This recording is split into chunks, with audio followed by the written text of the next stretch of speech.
WW especial, bem-vindos todos vocês. Qual é vamos falar uma palavra bem castiça, qual é o clima entre vocês a respeito das eleições? Eleitores, cidadãos, qual é, vamos dizer, a expectativa? Não, a expectativa é muito rebuscada. Queria uma coisa mais simples. Como é que vocês estão se sentindo antes dessa eleição? É isso mesmo o tema desse programa. Qual é o humor, né, que o eleitor manifesta hoje? É captado por pesquisas, é captado por analistas? Porque isso tem muito significado político evidente para as eleições aqui e também fora. Temos 3 convidados na nossa roda. Começa a apresentação deles por Maurício Moura. Obrigado, Maurício, por ter encontrado tempo para participar do programa. Ele está remoto lá de Washington. Maurício é doutor em Economia e Gestão Política, professor da Universidade George Washington, fundador do Instituto de Pesquisa IDEA. Muito obrigado, Cristiano Noronha. Cristiano Noronha é especialista em administração pública, mestre em ciência política pela Universidade de Brasília, sócio, vice-presidente da consultoria de análise política Arco Advice, a mais nova parceria que fechamos na página do WW na internet. Obrigado também pela presença, Cristiano.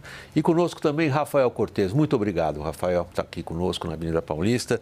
Rafael Cortes é doutor em Ciência Política pela USP, sócio da Tendências Consultoria e professor do Instituto Brasileiro de Ensino, Desenvolvimento e Pesquisa, o IDP.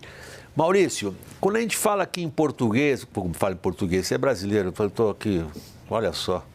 Que gafe. Quando a gente fala humor sombrio, meio que a gente está traduzindo uma expressão em inglês consagrada, dark mood. Eu não sei se a pergunta que a gente está fazendo para começar essa roda de conversa deveria ser um pouquinho diferente.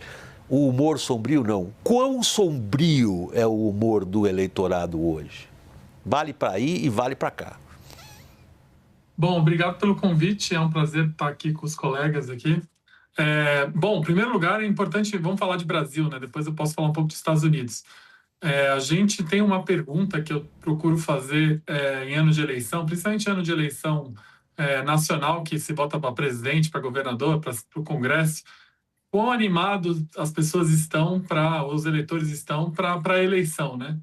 E uma coisa que me chama atenção quando a gente compara esse grau de animação de 2026 comparado com 2022, que foi a última eleição presidencial, é que a gente tem hoje, William, mais de 55% dos eleitores que responderam que estão desanimados com essa eleição, quando a gente tinha 40% em 2022, ou seja, 15 pontos percentuais a mais de eleitores brasileiros que estão desanimados com essa eleição de 2026.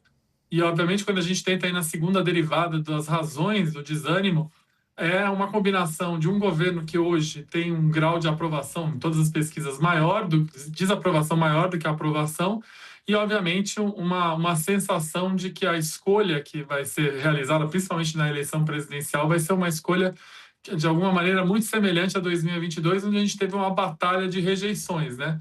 Então, esse ânimo do eleitor, ele tá pior do que a gente tinha 4 anos atrás, que eu acho que é uma combinação justamente dessa rejeição, tanto ao governo, essa desaprovação ao governo, como, eventualmente, das opções que a oposição hoje coloca à disposição aí do eleitor.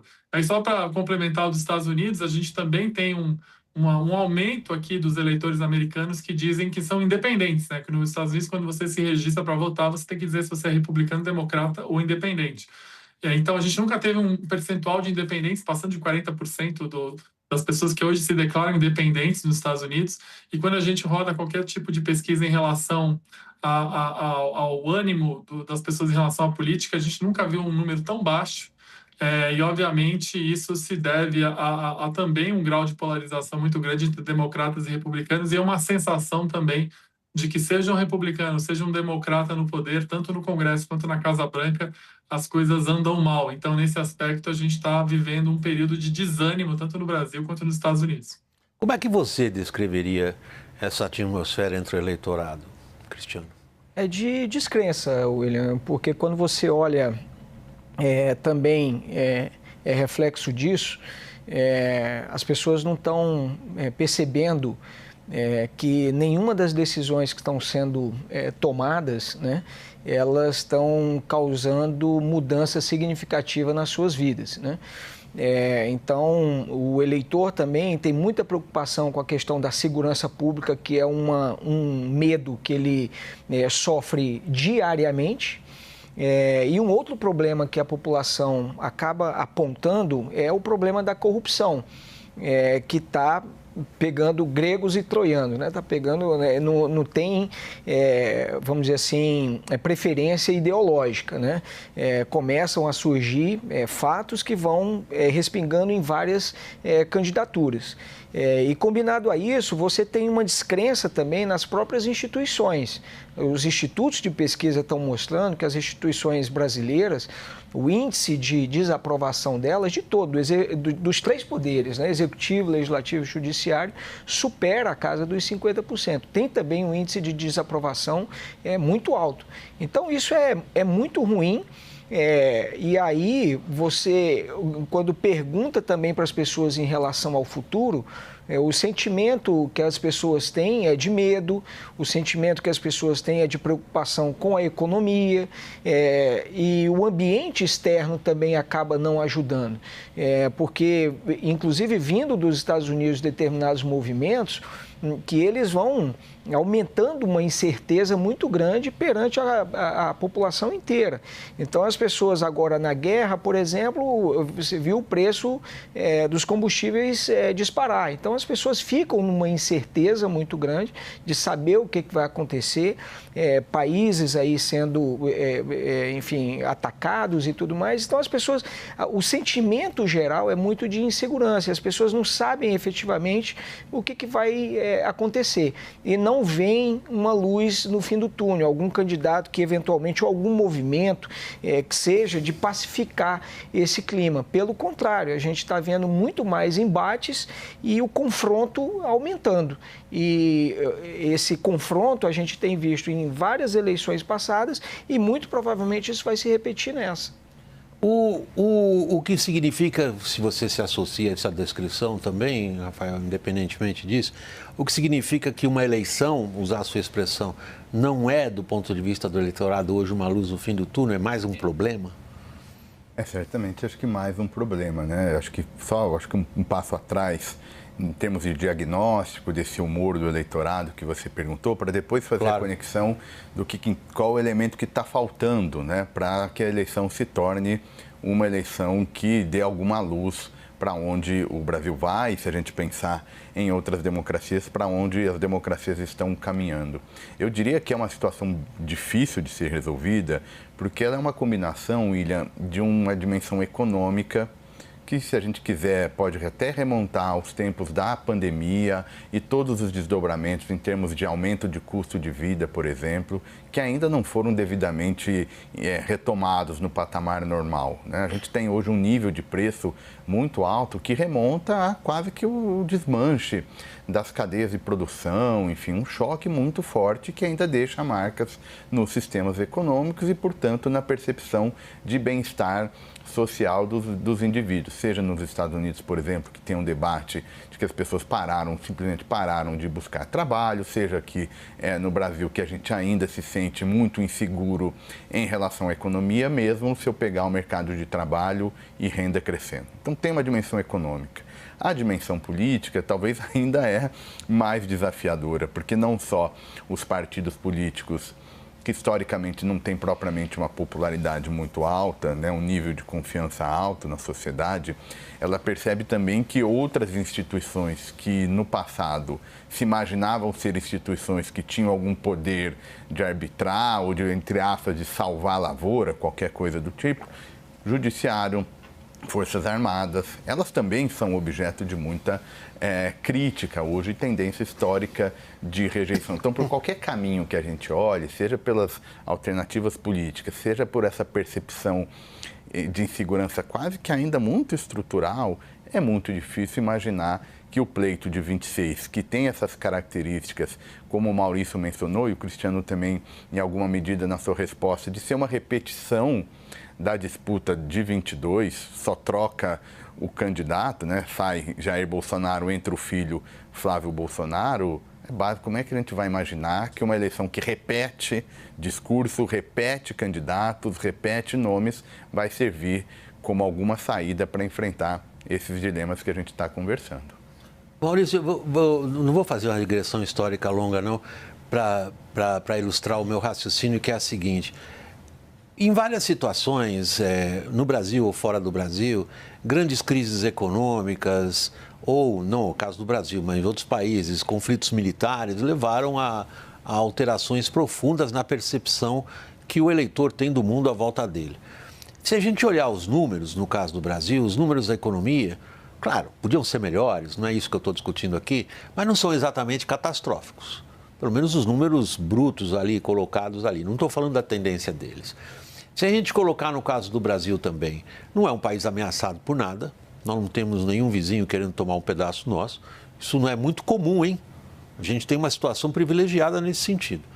Nós não temos conflitos internos que outros países têm, do ponto de vista étnico, religioso ou regional, né, que nos dê apreensões graves quanto ao futuro da nação.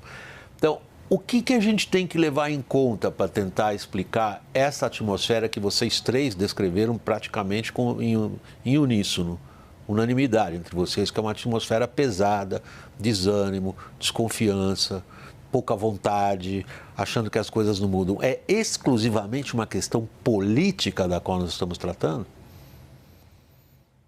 Não, William, eu acho que as coisas não estão descorrelacionadas, né? Vou tentar compartilhar o que eu vejo das nossas pesquisas do sentimento de apreensão da população brasileira hoje. Na dimensão, foi mencionada aí a dimensão da segurança pública. A segurança pública é um tema, apesar do Brasil não viver um conflito armado externo, o Brasil é um dos países com índices de segurança pública bastante alarmantes, né? E mais importante, né, a sensação de insegurança é uma sensação muito disseminada entre a população. Inclusive agora, eu acho que nesse ciclo de 4 anos, agora ganhou uma dimensão muito forte o tema do feminicídio, violência contra a mulher, que ou não era reportado antigamente, a gente não tinha uma estatística que plenamente refletia a realidade, mas agora passou a ser reportado e passou a ser um tema, além de todos os temas de segurança pública que sempre foram amplamente debatidos na opinião pública, né? Roubo, furto, assalto, homicídio, crime organizado. Então, o Brasil vive, a população brasileira vive um tema de segurança pública que traz uma apreensão diária para as pessoas, na mobilidade, na segurança, enfim. No lado da economia, eu concordo com você, a gente tem os indicadores de economia, de desemprego, de inflação, de crescimento econômico até, não são indicadores punitivos, né? Não são indicadores ruins, muito pelo contrário.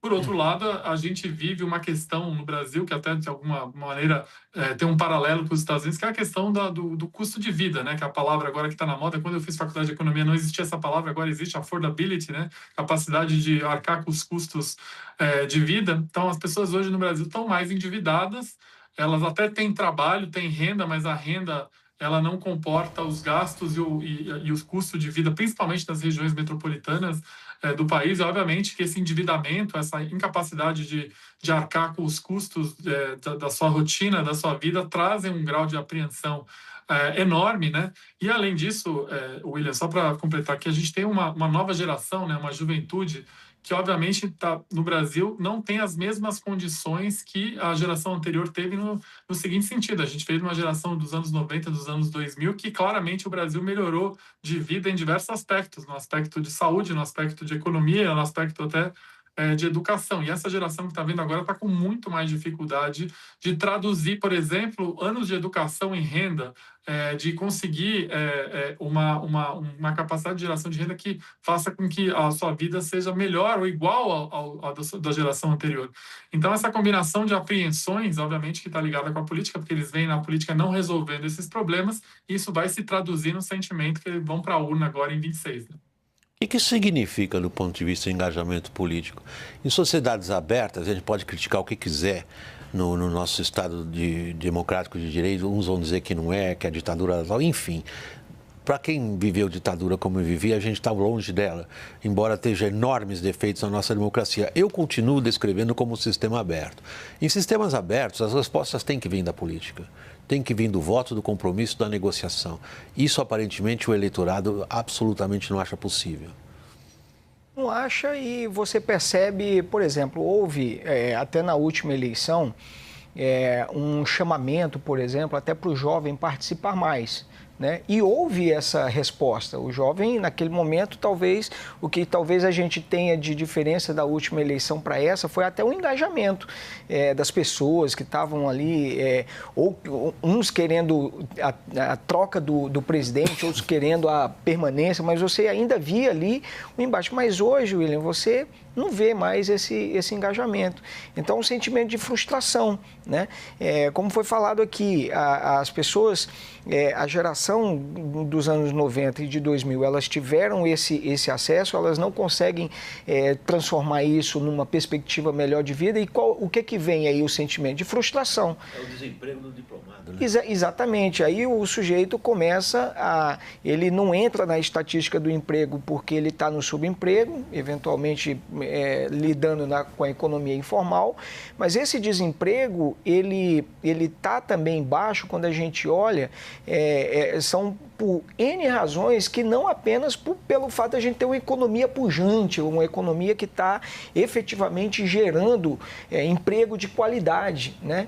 E a gente não vê nesse momento também o governo modernizando esse tipo de discurso. Veja que a gente está discutindo temas como questão de inteligência artificial, e será que o Brasil está preparado para isso? A gente tem uma geração sendo formada para efetivamente lidar com isso? É claro que a gente não tem. Agora está se falando nessa questão de minerais críticos, mas o Brasil teve essa mesma discussão quando foi a descoberta do pré-sal, falou, vamos aqui usar esses recursos para dar um impulso na educação. Isso já faz 20 anos. Exatamente. E o que aconteceu de lá para cá? Não aconteceu muita coisa, William. Então, o Brasil parece que, mais uma vez, está perdendo esse bonde da história. A gente está ficando para trás e o discurso político ele não é modernizado. Ele acaba ficando preso nessas intrigas, nessas brigas, nessas coisas que efetivamente não resolvem o dia a dia das pessoas, né? Se discutir o que a gente está vendo aqui de comunismo ou capitalismo, essas coisas, ela é muito mais uma briga de engajamento no sentido social, no sentido de mídia social, do que efetivamente um engajamento de busca de melhora social. É isso que a gente hoje está vivendo. E aí esse sentimento de frustração na população brasileira é muito forte. Rafael, quando a gente vai para aquelas velhas categorias, isso do meu tempo de estudante, né, que os velhos marxistas lá nas universidades por onde eu passei diriam, a consciência de uma classe, como é que se desenvolve uma consciência política a partir de determinadas condições objetivas, dos meios de produção e por aí vai. Esse tipo de análise caiu em desuso, mas alguma coisa dali ainda é útil. As pessoas sempre tentam estabelecer, particularmente quem está lidando com análise política e análise de risco, que é o caso de nós quatro aqui. As pessoas sempre tentam estabelecer uma ligação entre um comportamento político e algum tipo de questão social, material, ali, vamos colocar a cultura também ali, cultura entendida no sentido mais amplo. Seria a percepção de estagnação, que no fundo é o que você está descrevendo, né? E, de fato, aí as estatísticas confirmam, o Brasil é um país estagnado. Nos últimos 40 anos, a nossa diferença para as economias mais avançadas permaneceu a mesma. A nossa produtividade do trabalho, de todos os meios que formam a produtividade, está parada de forma perigosíssima. E isso também há 40 anos. Seria uma possível tentativa de explicação?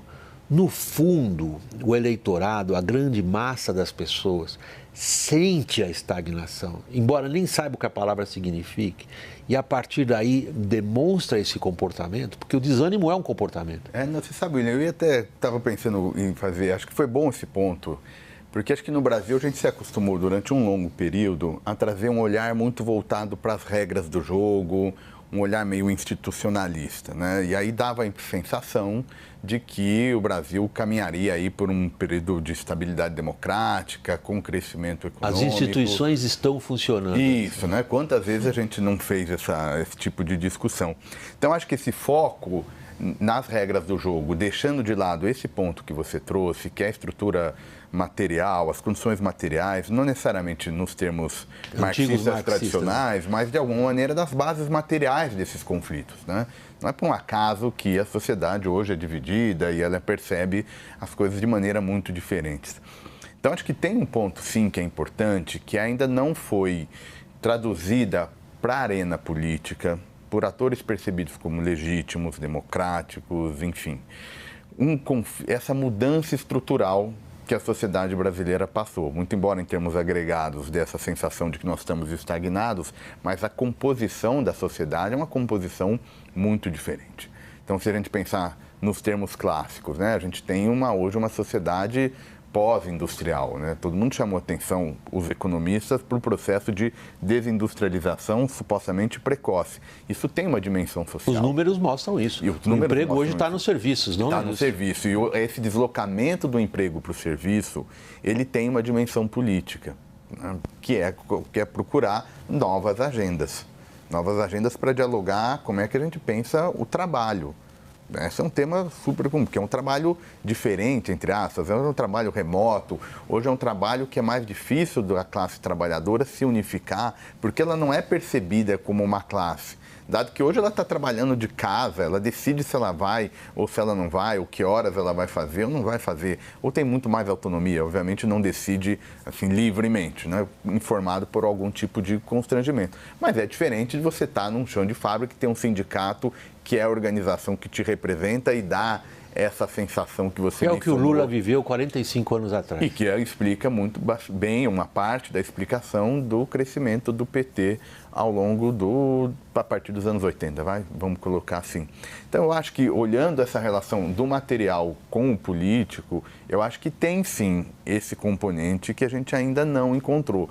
Seja porque a esquerda parece ainda não ter as respostas para além da sua visão mais tradicional, seja porque houve uma mudança importante na direita, né? No perfil da maneira de fazer política e no perfil de que é essa direita que está chegando. Então, eu acho que faz muito sentido, sim, a gente tentar casar essa base, essa questão sociológica por trás da explicação desse mau humor com a política. Do ponto de vista eleitoral, Maurício, quem teria condições de trazer dessa situação benefícios do ponto de vista do voto?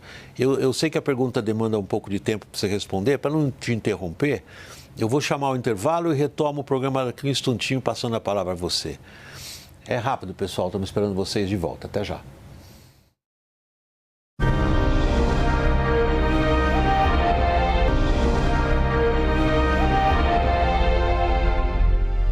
Bem-vindos de volta do intervalo, dado especial. Maurício, no primeiro segmento do programa a gente deu um panorama mais abrangente do que é essa atmosfera do eleitorado.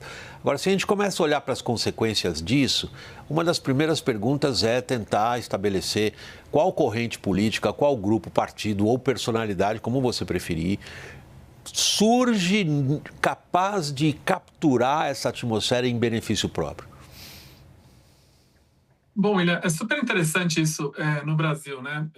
Geralmente um estado assim de mudança, né? De sensação de que as coisas estão na dimensão errada e de que é preciso buscar uma solução alternativa para melhorar a vida das pessoas, para mudar. Geralmente ela vem associada a uma oportunidade, a uma janela de oportunidade para aqueles candidatos ou candidatas que se colocam como fora da política, antissistema. E a gente viveu isso no mundo, até de alguma maneira continua vivendo em algumas eleições mundo afora. E a gente viveu isso muito fortemente na eleição de 2018, onde o próprio Jair Bolsonaro se colocou como antissistema e carregou muita gente, né, nessa onda, né? Essa eleição de 2026, ela apesar de ter elementos de sentimento antissistema, né, justamente as pessoas estão avaliando mal os governos, a sensação que a política está no lado errado, o escândalo de corrupção, etc. Eu sinto que o sistema político brasileiro criou uma armadilha à renovação e uma armadilha a novos entrantes ocuparem o espaço que meio que o eleitor hoje está se sentindo quase que anestesiado, né, por essa armadilha. Eu vou explicar o que eu quero dizer. A gente não tem, se você olhar friamente, um grau de renovação na eleição presidencial, como o colega mencionou, a gente vai ter quase que a mesma escolha de 2022, sendo que o Lula é uma figura bastante única no mundo, né? Ele vai estar presente, das últimas 10 eleições, ele está presente em 7, incluindo 2026, provavelmente ele vai ser primeiro ou segundo nessas 7, que é assim, no mundo democrático não tem um candidato que se compare ao Lula nessa estatística. No lado das eleições proporcionais, a gente tem, apesar de ter mudanças de nomes, né, no parlamento, a gente tem uma estrutura de não renovar, né, de que quem está no poder, inclusive agora com muito recurso financeiro para poder se reeleger nos congressos, nas assembleias. E a gente ainda, para completar nesse ano, que é um aspecto interessante que eu queria trazer, que a gente tem em 2026 um grupo de governadores em reeleição bem avaliado, né? A gente tem governadores que estão melhor avaliados, por exemplo, que o presidente da República. Então, a gente provavelmente vai ter um grau de reeleição a nível estadual muito alto. Então, é super interessante essa dicotomia cognitiva entre a sensação do eleitor de que o sistema não está funcionando, que os partidos não respondem às demandas, que os políticos vivem em outro planeta quase em termos de preocupação, mas, ao mesmo tempo, uma estrutura dada que, na prática, impossibilita, né, uma renovação significativa em qualquer instância de poder, né? Bom, aí a gente não pode cair no ovo ou a galinha, né? Num caso como esse que o Maurício está descrevendo.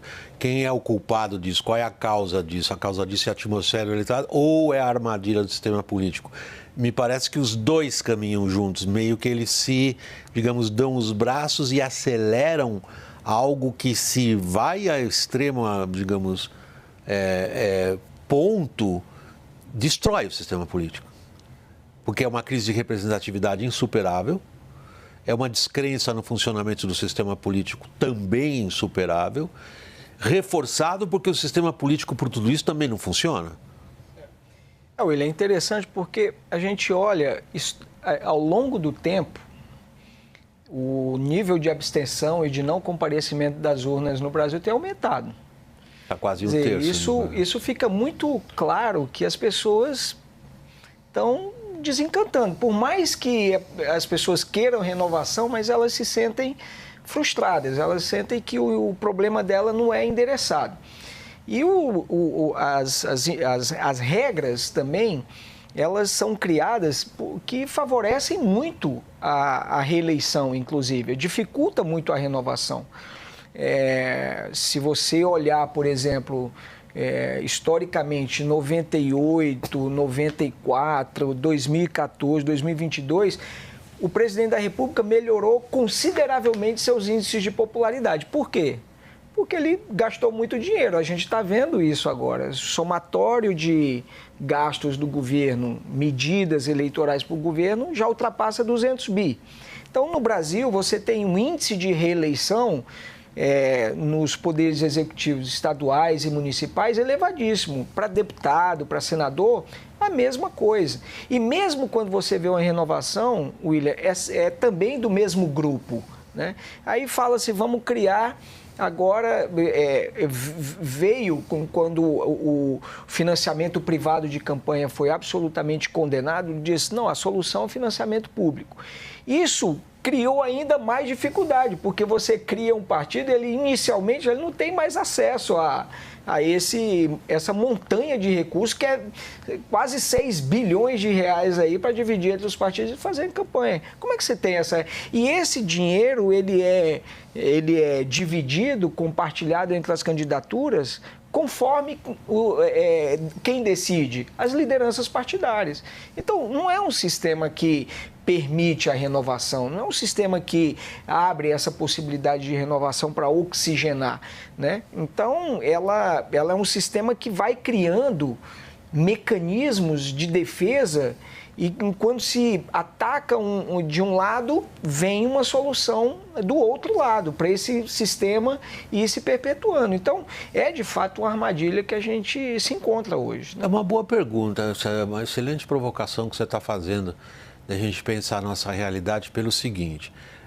Isso provavelmente, se eu estiver fora dos teus números, Maurício, você me corrija, mas você e seus colegas, todos têm detectado nos levantamentos, indo ao público, indo a campo, vocês detectam um anseio das pessoas de fugir do eixo tradicional Lula-Bolsonaro, o que significa, claro, por dedução, que há um espaço aí para algum tipo de alternativa. Esse desânimo por definição, em muitos casos provoca ou abre um espaço para, digamos, aqueles nomes ou aqueles partidos ou aquelas correntes que não são identificadas com o sistema. Até o caso do próprio Bolsonaro foi citado aqui em 2018. Se ele era ou não era do sistema é outra questão. É como ele parece ter sido ou como parecia ser naquela época. Então, o que isso significa que você acabou de descrever? Que o espaço para o surgimento de alternativas está sendo cada vez mais bloqueado por esses sistemas, como o Maurício e você acabaram de descrever, que impede a renovação e, ao mesmo tempo, não faz nada para quebrar a crise de representatividade? Ou isto talvez levaria a que essa, digamos, estatisticamente falando, janela aí realmente fosse aberta? Bom, vamos lá, William. Assim, o que eu vejo é... Primeiro, assim, eu concordo com essa leitura de que a estrutura do sistema político brasileiro está cada vez menos aberta à renovação. Porque não só na eleição presidencial, que é uma eleição que tradicionalmente é mais difícil de entrar, porque é uma eleição nacional, que tem um custo alto, que tem que fazer articulação em 27 estados, então é difícil ter essa quebra de fato. Isso não é hoje, não é nosso, não é no Brasil de agora, é mais ou menos sempre foi assim. Sempre a eleição presidencial é concentrada em duas forças, aqui e acolá, numa terceira. Mas, de resto, a regra é essa estabilidade. O que eu acho que é mais grave, William, e aí depois também para conversar com essa conexão entre regra do jogo, estrutura e a demanda social, o que eu acho mais grave é que nós estamos fechando também as eleições legislativas para essa renovação. Porque se espera que esse movimento no legislativo ele apareça com um pouquinho mais de clareza, né? Porque é o sistema proporcional, porque ali está toda a diversidade. Só que as reformas políticas que a gente tem feito, a gente que tanto demandou reforma política, mas está vindo um efeito contraproducente que o Cristiano sugeriu. Tem cláusula de barreira agora, ou seja, cada vez mais, para um partido ser representado, tem que ter um número mínimo de votos. Que a gente achava que tinha que ter. Que tinha que ter porque a gente era muito fragmentado, né? Lembra quando a gente reclamava da fragmentação? Agora a gente está começando a reclamar da concentração. Passamos a pensar no modelo alemão, que tem uma cláusula de barreira de 5%. Imagina quando a gente chegar nos níveis de 5%, né? Porque é uma escadinha aqui no Brasil, imagina se a gente chegar no nível de 5%. Então tem cláusula de barreira, tem o financiamento de campanha, né, que é muito concentrador, porque basicamente agora quem é grande tem muito dinheiro, com muito dinheiro fica grande na eleição futura.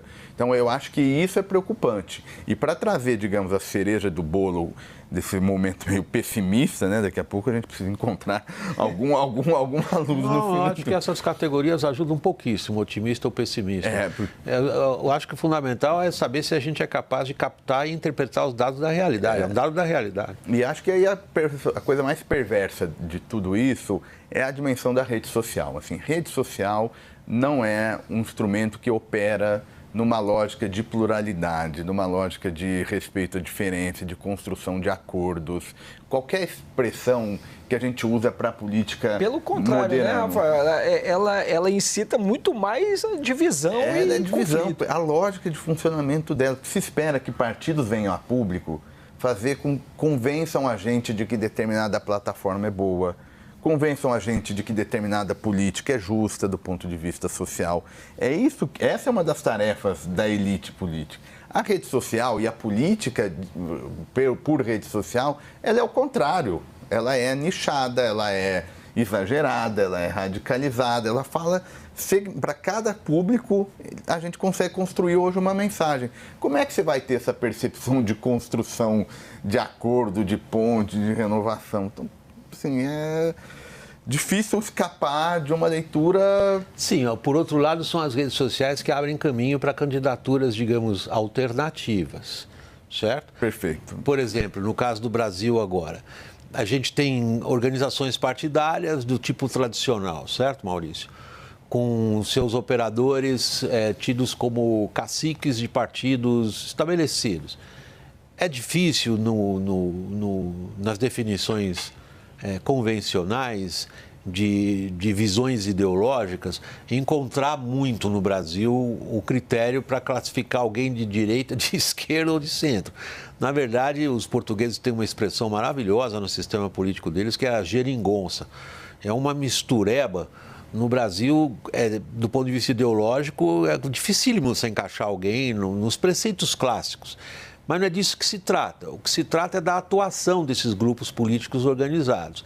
Eles são capilarizados, os grandes partidos têm grandes bancadas no legislativo, têm governadores, têm um grande número de prefeitos, ou seja, se podia esperar deles algum tipo de conduta no sentido de agendas, mas o grande medo deles é quem corre por fora.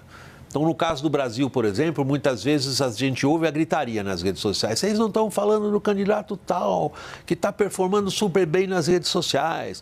Vocês ignoram porque vocês estão presos na política tradicional e por aí vai a crítica. Estamos? Bom, vamos lá. Você falou várias coisas, né, William? Só para separar uma coisa, né? O problema da rede social, obviamente, que a rede social, que olho a opinião pública como um todo, obviamente ela não reflete na sua plenitude a opinião pública, ela reflete nichos, e obviamente que esses nichos se retroalimentam entre eles, né? Uma das coisas que eu acho que o Rafael colocou muito bem é que a rede social ela estimula as divisões, e o próprio algoritmo ele estimula o conflito, né? Quanto mais conflituoso, quanto mais bélico, mais engajamento, e o modelo de negócio é baseado no engajamento. Então, esse é um problema, obviamente que não é um problema brasileiro, né? É um problema que as redes sociais trouxeram para todas as democracias do mundo, né? E aí uma coisa que eu aprendi, principalmente olhando outros países, né, que eu trabalhei, é que assim, o eleitor brasileiro, de alguma maneira, ele premia aqueles parlamentares, principalmente no Congresso Nacional, que são capazes de levar recurso para a sua cidade, para a sua região, para o seu eleitorado. Então, o foco dos parlamentares do Brasil hoje é mais extrativista do que de construir políticas públicas gerais. E essa questão da emenda parlamentar agora, da emenda impositiva que tem no Congresso hoje, basicamente o parlamentar opera hoje de maneira independente ao partido, né? Inclusive independente a grande parte do Estado que ele representa. Então, esse é um sistema que justamente bate de frente com a questão da representatividade, né? Não tem diferente de outros locais que eu vejo onde tem um embate ideológico de políticas públicas, tem que ter um conhecimento. Apesar das redes sociais, esse embate ideológico existe na Europa, principalmente no sistema parlamentar. A gente vê isso na Alemanha, na França, na Espanha. No Brasil, o eleitor, e tem até artigos empíricos sobre isso, ele premia aqueles parlamentares que têm uma capacidade de atrair uma quantidade de recurso para o seu meio, para os seus prefeitos, para o seu grupo político. E isso, obviamente, gera os incentivos incorretos. E só para terminar a tua pergunta, uma coisa que a gente sempre vê, William, que é uma crítica à imprensa, é que a imprensa trata muitos temas que, na opinião pública, são muito pouco relevantes, né? Isso é um dos motivos que a imprensa tem perdido credibilidade. Vou dar um exemplo prático nos últimos meses, né? Apesar do STF ser uma coisa muito importante do ponto de vista institucional, mas a gente hoje vive no Brasil uma crise de endividamento enorme entre as pessoas não conseguem pagar as contas porque estão endividadas por N motivos, e a gente vê a cobertura da imprensa, obviamente, basicamente gastando muito tempo sobre o STF, sobre os ministros do STF, são coisas que quando a gente vê nas pesquisas desvinculadas com o dia a dia real. Então tem uma crise de credibilidade tanto do sistema político como da imprensa também. Bom, a imprensa é entendida como parte do sistema político, sim. Isso é algo que eu, na minha profissão, aprendi a não brigar com notícia. Posso gostar da notícia, posso não gostar da notícia, eu não brigo com ela. E é um fato da realidade política brasileira. As instituições, normalmente, que carregavam essa função, vem do vocabulário aí anglo-saxão. Já disse isso no programa várias vezes, o gatekeeper. Quem é o guardião da veracidade objetiva dos fatos? Qual é o padrão de referência? Para uma pessoa que, confrontada com material jornalístico, acha aquilo horrível, mas não sabe se aquilo é verdadeiro ou se aquilo é falso. Mas, se foi veiculado por uma instituição tradicional da imprensa, a imprensa é uma instituição tradicional, então, pelo menos ali vale como fato objetivo. Isso se perdeu. Essa é a perda de credibilidade, se você quiser complicar a conta como eu estou fazendo, mas para explicar melhor o que eu quero dizer, se dá pela perda dessa referência atribuída. Alguns países ainda têm, em relação à imprensa tradicional, esse grau de atribuir àquela instância a função de guardiã da veracidade objetiva dos fatos. Mas são, Maurício, aqueles países suspeitos de sempre, né?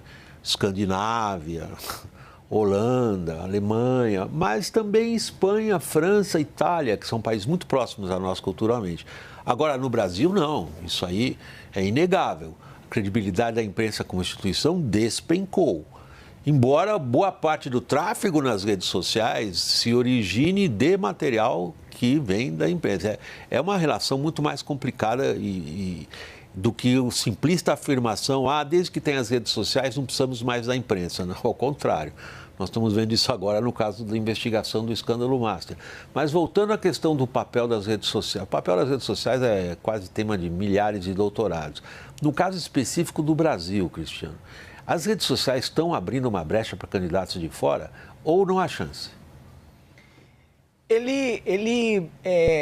Não necessariamente ele abre, mas ele cria uma oportunidade para você falar para o seu nicho. Porque não fossem as redes sociais, você nem esse canal teria. Agora, o fato é, você tem esse espaço e esse nicho na rede social. Isso vai te alavancar? Não necessariamente, porque uma eleição, ele depende de vários fatores, né? Depende de como está a percepção da população, depende de como está a economia. E aí a gente lembra situações, por exemplo, Fernando Henrique foi eleito 2 vezes no primeiro turno, por quê? Graças ao Plano Real. Então a economia, aquela estabilidade que deu, se houvesse hoje... Quais são hoje os 2 maiores problemas do país? Corrupção e sensação de segurança. Se houvesse alguma decisão que ela zerasse esses índices de violência, muito provavelmente, então, seria por causa da rede social? Não, seria por causa de uma política pública também relevante.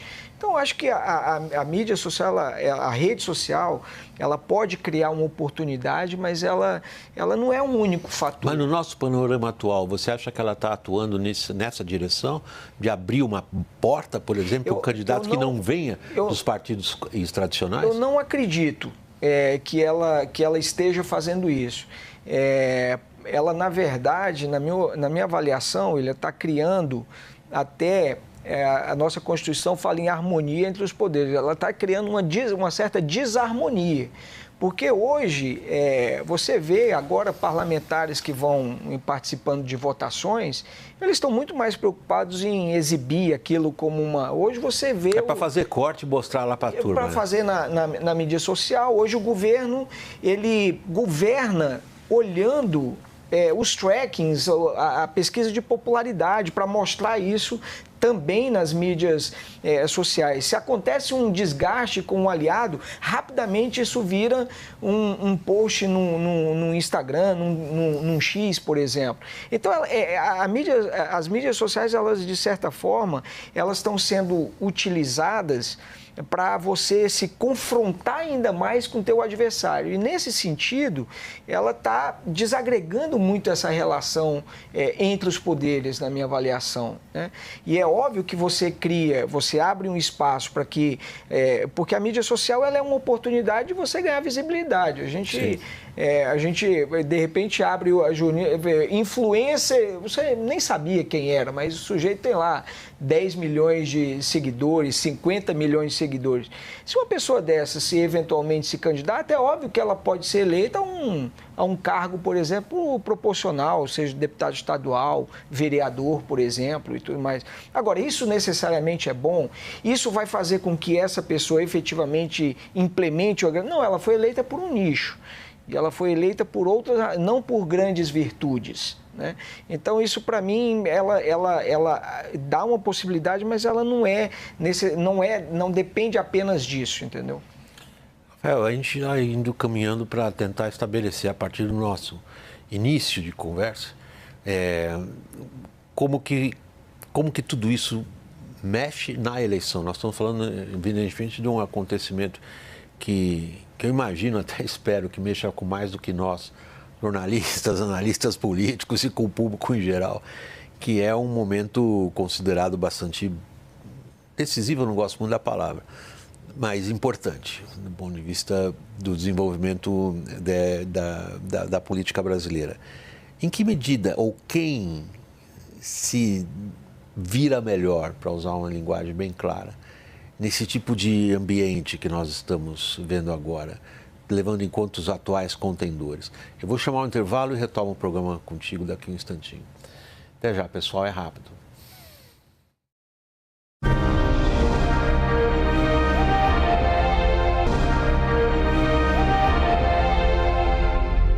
Voltando do intervalo, Rafael, nesse ambiente que nós passamos 2 segmentos do programa discutindo, quem está se dando melhor? Olha, William, a gente tradicionalmente liga a emergência dessa forma de fazer política mais na rede social a essa nova direita, né?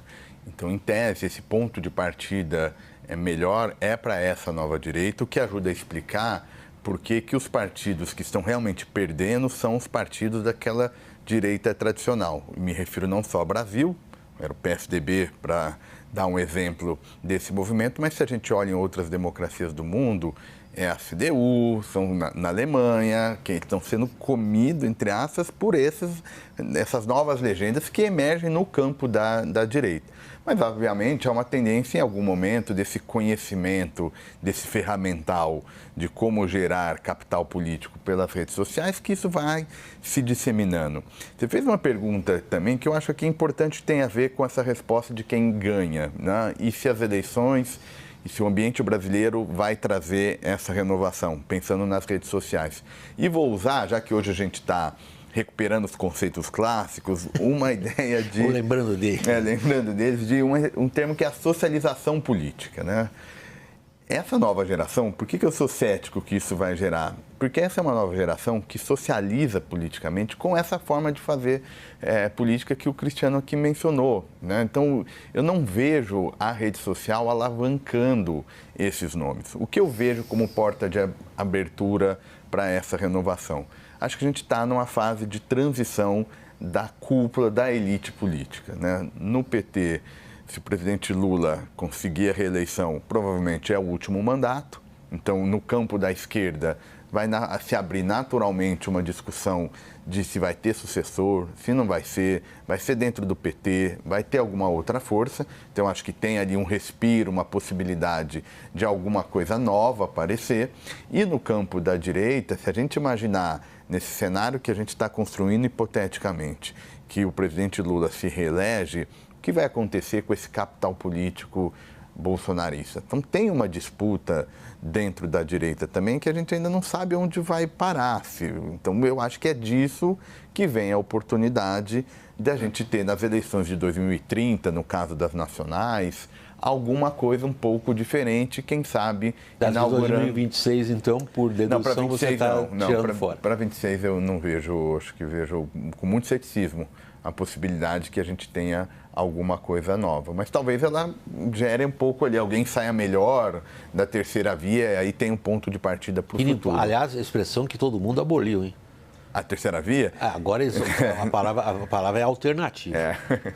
Mas acho que é um pouco isso, assim, da onde eu vejo que pode sair é essa quebra geracional mesmo e que aí abre oportunidade para alguém ocupar esse lugar. Como é que você está avaliando esse cenário em função dos atores, grupos, pessoas, correntes políticas que estão sendo beneficiadas ou, ao contrário, prejudicadas pelo contexto, Maurício? Bom, eu acho que são dois pilares, né? Vamos falar do lado da esquerda, né? Do lado do presidente Lula. Eu acho que vai ser um momento único, né? Uma janela para a esquerda de renovação, porque, como eu falei, né? O Lula, de 10 eleições, teve presente em 7 na urna e provavelmente ficou em segundo, vai ficar em primeiro e segundo lugar em 7 eleições. Né? É um currículo bastante único que não permitiu uma renovação, né? Não só do partido dele, como do campo político dele. Então, independente do Lula vencer ou não, né, eu acho que vai começar a se construir, né, as alternativas, né? E aí eu concordo com o Rafael, vai ter que ter uma alternativa geracional natural do lado do campo da esquerda, né? Eu acho que nomes existem, a questão é como é que eles vão se reagrupar porque é importante sempre falar do lado do eleitor, William, o lulismo é maior do que a esquerda, né? O Lula é maior do que a esquerda, então vai ser um novo rearranjo ali do lado da esquerda. Do lado da direita, eu acho que a gente vai continuar. A minha percepção é que a gente vai continuar aí com dois grupos, assim, macro grupos, né? Os grupos mais aliados ao bolsonarismo, que hoje eles se concentram aí no PL e no Novo também, né? Eles vão ser eleitos, muitos bolsonaristas vão ser eleitos para governador e principalmente para o Congresso, para o Senado e para a Câmara. Então, esse grupo ele vai continuar existindo, ele vai continuar relevante, independente do resultado do Flávio nas urnas, e a gente vai ter a centro-esquerda ou centrão, e aí, obviamente, a grande questão é como é que esse grupo vai voltar a ter o protagonismo que tinha antes do bolsonarismo. E aí, e uma coisa que é interessante no Brasil, que eu estou acompanhando, William, a gente sempre tem uma expectativa, quando acaba um ciclo eleitoral, que a gente vai ter os governadores assumindo um protagonismo nacional. E o que a gente está vendo é o contrário, né? Desde o Fernando Collor, né, que foi eleito, era governador e foi eleito presidente da República, os governadores têm tido muito mais dificuldade de nacionalizar e ganhar protagonismo a nível nacional. E uma grande questão que eu tenho a gente tem aí uma geração de governadores que deve ser reeleita e uma geração até jovem de governadores, mas a questão é, será que eles conseguem ganhar protagonismo nacional e, eventualmente, se ter algum governador que realmente se coloque na corrida presidencial? Bem observado isso daí, Maurício. Assim, como repórter político, eu fico me lembrando dos meus tempos na porta do Congresso. Eu cobria a Constituinte na época para o falecido Jornal do Brasil. Aí chegava um jovem político ali no Salão Verde, que é onde fica a fofoca, né? Onde ali tem a mistura de jornalista com político, e ali é que fica se traficando informações, ou fofoca, como vocês quiserem. O jornalista adora fofoca, é impossível negar. E aí chegava um jovem político, a gente falava, ih, olha ele ali, olha ele ali. E o pessoal meio que se dispersava, porque era sempre aquela mesma conversa. Era o Fernando Collor. 9 meses depois ele era presidente do Brasil, jovem governador da Alagoas. Eu acho que é o último governador a virar presidente. Depois de lá para cá não teve nenhum governador. E a gente teve governadores que participaram o Mário Covas, por exemplo, ou teve o Brizola. O Brizola não chegou à final ali, mas Mário Covas. Agora a gente teve nessa fase, isso é interessante, precisa interessar a observação. A gente teve nesse período mais recente o surgimento de governadores que diziam, bom, peraí, desse grupo de governadores é possível que saia uma candidatura alternativa ao eixo Lula-Bolsonaro. O Ronaldo Caiado não é exatamente um nome novo. Estava lá em 89 já, eu lembro. Ele entra nessa categoria, por qual seria? Seria de renovação política regional que produz nomes que vão ter projeção nacional? Isso a gente não está tendo. A gente não. Eu acho que o Caiado, ele tentando se posicionar como. Ou o Zema também, não posso esquecer. O Caiado e Zema estão tentando ali se posicionar como uma alternativa, mas você, ainda assim, William, você percebe que há um enorme constrangimento dessas duas lideranças de eventualmente se confrontar demais ao bolsonarismo, por exemplo. O Zema fez isso recentemente, diante do que foi revelado, envolvendo o Flávio e o Banco Master, foi bastante criticado pelas redes sociais, viu esse efeito e recuou do discurso. Já o Caiado foi mais elogiado porque adotou uma postura mais cautelosa em relação às denúncias, às críticas ali em relação ao Flávio, né? Então, você percebe que mesmo assim há uma certa cautela, porque eles sabem que eventualmente para assumir essa posição, eles vão precisar desses votos. E eles não podem se chocar muito com esse eleitorado. Como o Rafael falou, talvez como lá em 2030, com o Lula não podendo concorrer, talvez o Bolsonaro ainda forte, mas também não sei se terá condições de concorrer, até porque se tudo permanecer como está, ele continuará inelegível. Mas pode ser, eventualmente, a oportunidade para vir uma grande, uma quantidade razoável de opções que o eleitor pode. Talvez a gente tenha uma fragmentação similar, por exemplo, ao que a gente teve lá em 89. Na qual o Brizola não foi por segundo turno contra o Collor por uma diferença, detalhes, como a gente fala, riscou a trave. Exatamente. Então, talvez essa seja uma oportunidade. Mas mesmo assim, eu não acho que vai ser tão fácil imediatamente na eleição subsequente. Então, mas é que o papel dos governadores sempre foi na política brasileira mais de um século. Um papel importante, são lideranças regionais, portanto tem umas ramificações regionais fortes.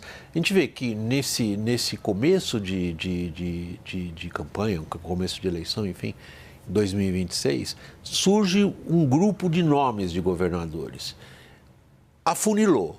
Os 2 nomes dos governadores que sobraram têm mais ou menos nas pesquisas, ou registram atualmente, deixa eu ser bem exato, para ninguém me confundir. Nas pesquisas atuais, pontuam mais ou menos nas mesmas categorias, que é muito lá embaixo, tanto 2 governadores de estados importantes, Minas Gerais e Goiás, como uma candidatura que vem de fora desse esquema, que é Renan Santos. Então, o que isso diz para nós? Eu acho que a grande dificuldade, né, de fazer esse papel dos governadores como canal de oxigenação é transformá-los em figuras nacionais, porque acho que esse é o grande problema. Quando a gente pega historicamente, tem Lula, o que ele fez? Era deputado e disputou a eleição presidencial. Disputar a eleição presidencial faz que você tenha que rodar o Brasil, criar uma imagem boa ou ruim, enfim, como você em tese queira criar, mas que isso é comum ao eleitorado. E o Brasil é um eleitorado continental, não dá para ganhar uma eleição nacional indo bem no seu estado. Que foi um pouco o duelo Lula-Brizola, que você mencionou, de 89.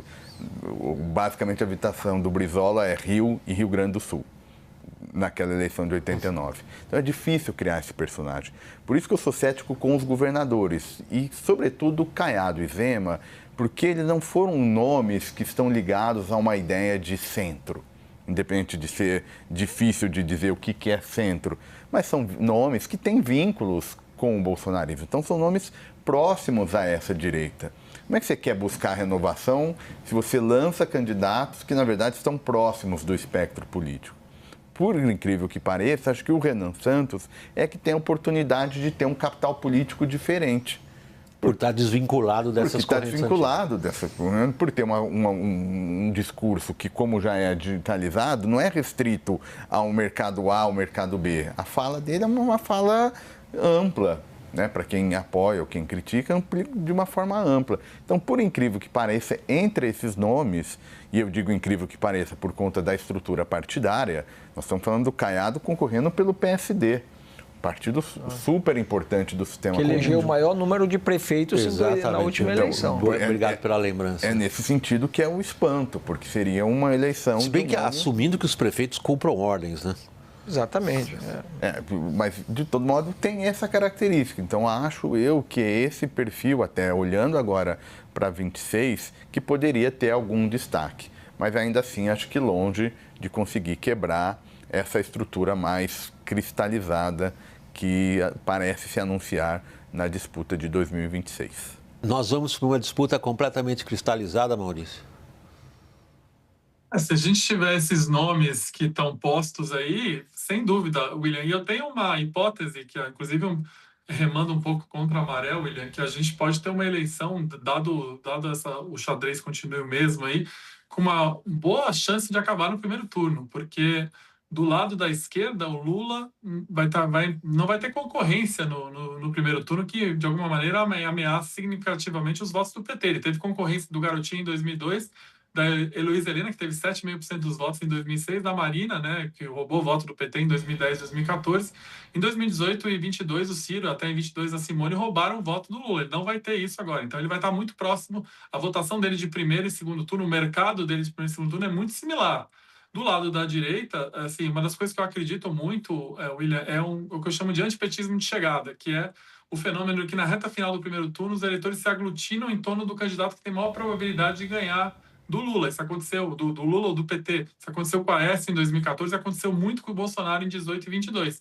eu acho que o antipetismo de chegada, quando vê o Lula próximo de um resultado de primeiro turno, ele vai se aglutinar em torno de um candidato. E aí foi mencionado o Renan, aí eu acho que a gente teve esse fenômeno dos candidatos derreterem na reta final, aconteceu com o Ciro e com a Simone em 2022, aconteceu com a Marina em 2014.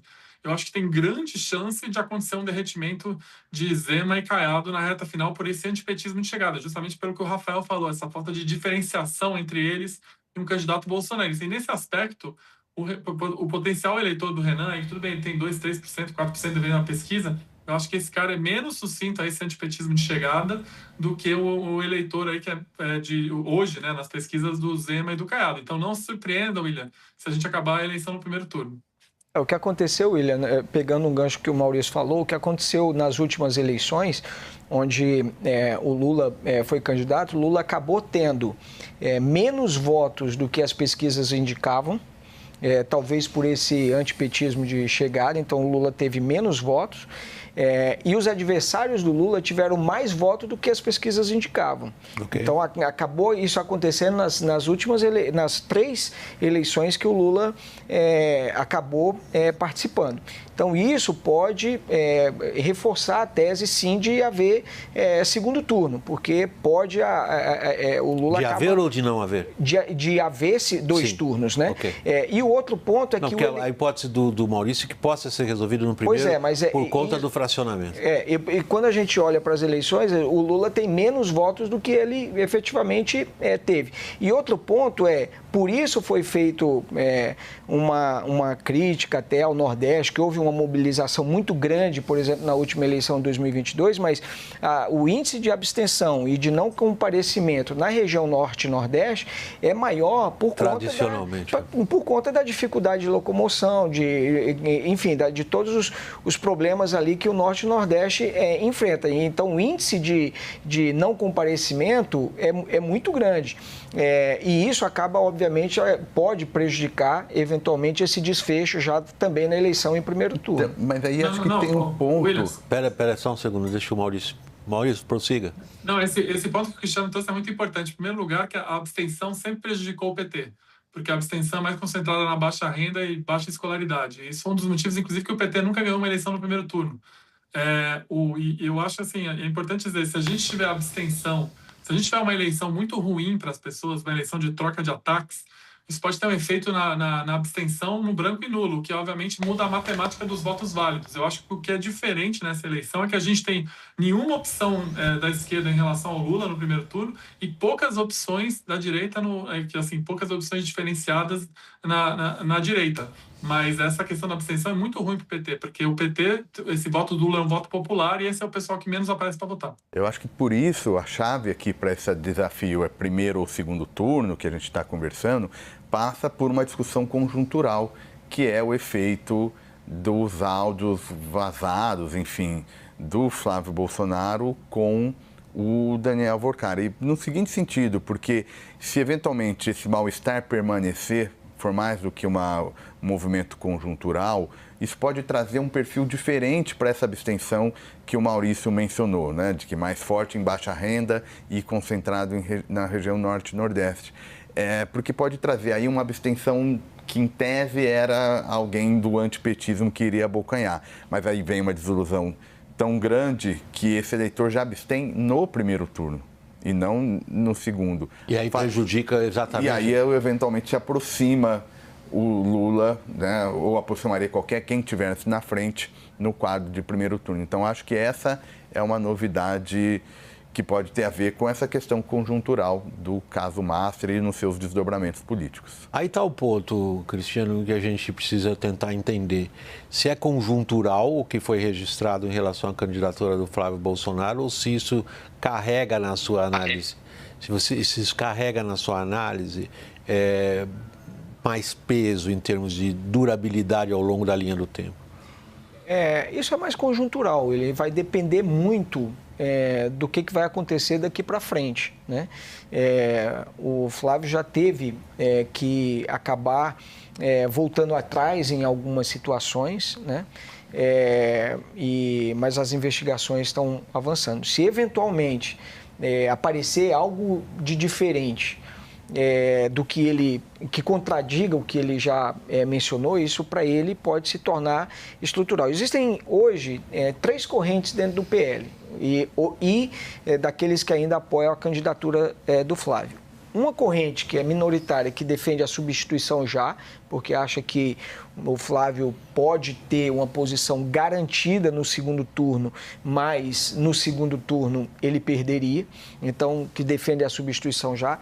Tem um outro grupo que é majoritário, que diz vamos aguardar para ver, porque aí a gente monitora, a gente vê efetivamente qual é o tamanho do desgaste, se ele consegue reverter daqui até lá ou não. E existe um outro grupo também minoritário que diz, não vamos substituir, vamos com o Flávio até o final.